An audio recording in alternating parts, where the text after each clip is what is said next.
I don't know that I have time to tell the story, but I can't resist. Would you like to hear this wonderful, terrific, incredible story? Okay. Well, you talked me into it, so I'll tell you the story. I want you to imagine this now. Imagine on a Saturday some years ago, this was back in the early 80s. Sit back, relax. It'll take me 7 or 8 minutes to tell the story. It's a wonderful sales story. Don't worry about the workbook. Most of it you can read on your own. If you don't finish every page, we'll do it next time. Life is not a matter of quantity, it's quality that counts. So here's the deal. It was Saturday.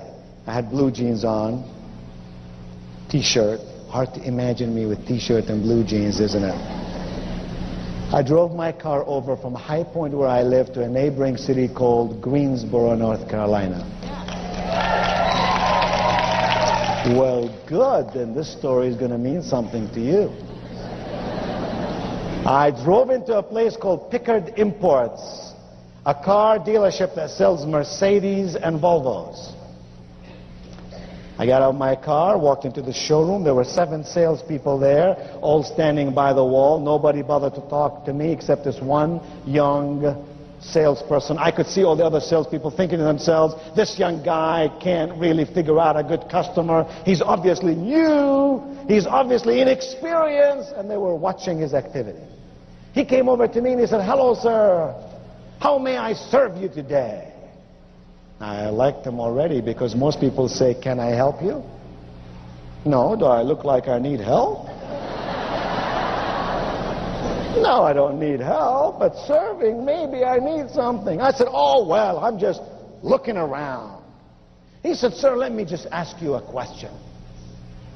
He said, sir, what model Mercedes do you own now?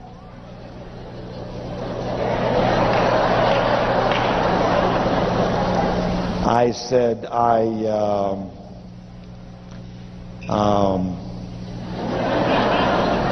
ain't got one. He said, that's funny because you look like a man who would and should have one.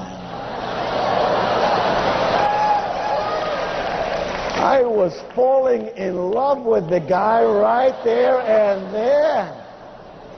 He took 27 minutes to show me every model on the floor, let me kick all the tires I wanted to kick, showed me a 7-minute video, told me why a Mercedes is a car of style. It's not ostentatious like maybe a Rolls Royce might be in the city in which I live, how Mercedes would last forever, how Mercedes would be a great write-off. In 83, 84, we could ride over 7 years and then get another one. And at the end I said, I thank you very much, and I began to leave.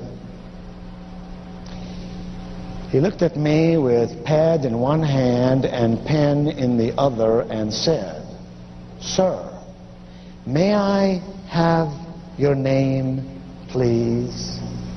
Wow. A guy with a pad and pen is expecting some stuff. You better give him the stuff. I said, sure, my name is Wayne. And watch to see what he's going to do. A dumb salesperson would say, mister, would you repeat it? I'd say, sure, my name is Wayne. A smart salesperson would say, what? Would you spell it for me, please? I said, sure. I couldn't have said, yeah, it's Q-U-B-E. He would then know that I am a foreigner, right? No.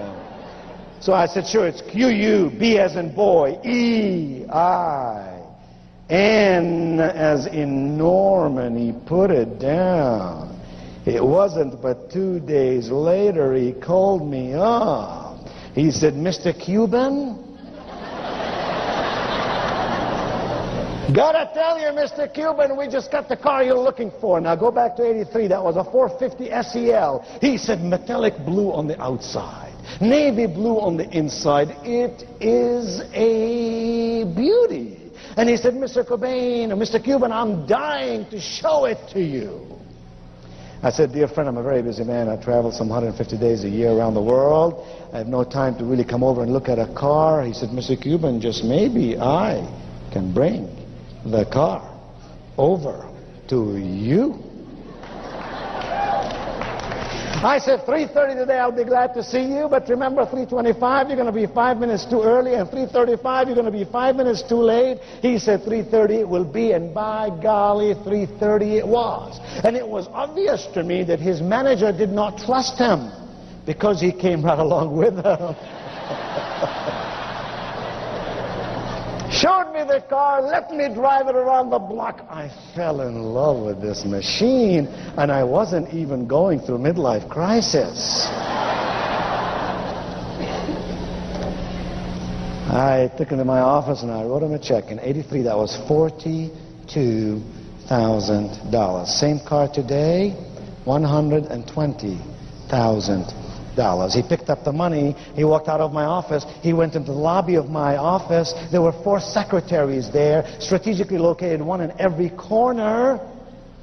In a voice everyone could hear, he looked to me, he said, "Mr. Cobain, I admire you."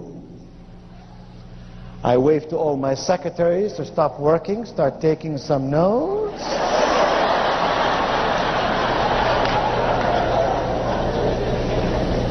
I said, "Really? Why? I got time."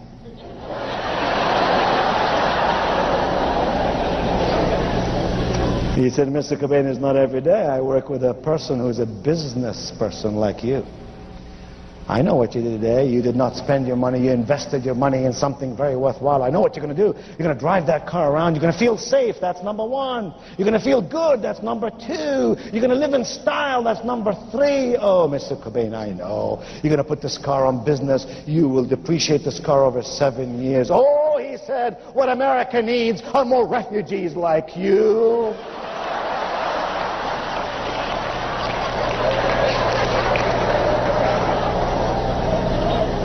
I felt like giving the guy a $10,000 tip, you know what I'm saying? I said, "Oh, well, thank you very much. You honor me with your comments. I really appreciate it." He took 2 steps forward. He stopped. He looked back at me. Now everybody's sitting there taking notes. He said, "Mr. Cobain," he said, "Mr. Cobain, you know, when I work with a guy as smart as you, the least I can do is to be totally honest with you." I said, "Hey, I'm into honesty. Honesty, integrity, ethics. You're talking my language. What do you got in your mind?" He said, "Mr. Cobain, I feel badly about this because I really didn't tell you the whole story." I said, "The whole story is beginning to sound like Paul Harvey."